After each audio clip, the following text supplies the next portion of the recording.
आज दिनांक 9 अप्रैल को मैंने वीडियो देखा जिसमें नर्मदा माता का दूध अभिषेक 11,000 लीटर दूध से किया जा रहा है। अब नर्मदा माता का जल स्वयं शिव जी के अभिषेक के लिए इस्तेमाल किया जाता है।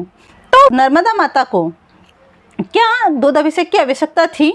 बिल्कुल भी नहीं। अगर धार्मिक और वैज्ञानिक दोनों ही दृष्टिकोण से देखा जाए तो यह बिल्कुल ही गलत है, क्योंकि वैज्ञानिक दृष्टिकोण से दूध जो होता है वो डिसॉल्व होने के लिए ज़्यादा से ज़्यादा ऑक्सीजन लेता है, जिसके कारण दूध को डिसॉल्व करने के लिए जो बैक्टीरिया पनपते हैं वो पानी में मौजूद ऑक्सीजन का इस्तेमाल कर लेते हैं, जिसके कारण पानी में ऑक्सीजन की कमी हो जाती है और पानी में रहने वाले जलीय जीव मर जाते हैं।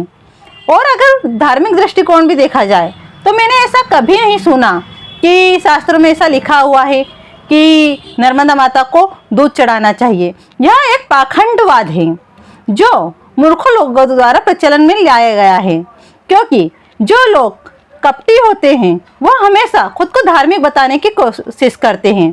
अगर देखा जाए, अगर मेरे मन में छल कपट है तो मैं ज़्यादा से ज़्यादा खुद को धार्मिक दिखाने की कोशिश करूंगी, किंतु मैंने अधिकतर यह देखा है कि जो लोग कम पूजा पाठ करते हैं लेकिन सच्चे दिल से ईश्वर के प्रति आस्था रखते हैं वह इतना दिखावा नहीं करते। अब जो लोग हिंदू धर्म के प्रति अपनी नफरत फैलाना चाहते हैं वह इस तरीके के पाखंडवाद को बढ़ावा दे सकते हैं। वह सामने से तो खुद को धार्मिक दिखाने की कोशिश करेंगे, पर आंतरिक रूप से ऐसे ही पाखंडवाद को बढ़ावा देकर हिंदू धर्म का मजाक बनाएंगे।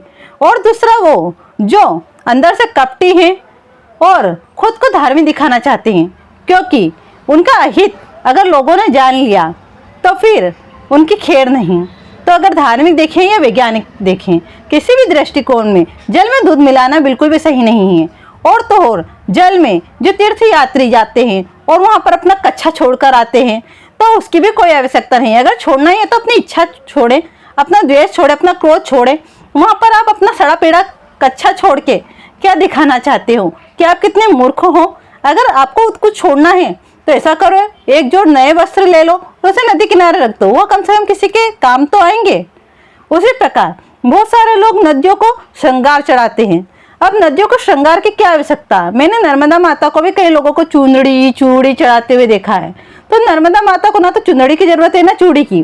और अगर आपको चूड़ियाँ चढ़ानी ही है तो पहले जैसे कि तांबे और पीतल की चूड़ी आती थी, मेरी मम्मी के पास आज भी रखी हुई है, जो प्योर ब्रास की होती थी, उनकी शाइनिंग नहीं चाहती थी, तो वो चढ़ाओ ना। क्योंकि मैंने आरओ में भी देखा है कि उसमें जिंक और कॉपर यूज होता है, तो यह शायद पानी के लिए बहुत अच्छा है। तो आप जिंक और कॉपर की वो चूड़ियाँ चढ़ाइए। आपको चुंदरी चढ़ानी है तो यह तो पूरी प्रॉपर अच्छी साड़ी चढ़ाइए जो नदी किनारे हो और किसके इस्तेमाल हो।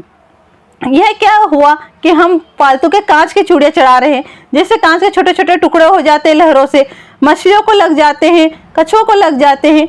यह हमारा एक मूर्खतापूर्ण कार्य है जिसे हमें सुधारना होगा।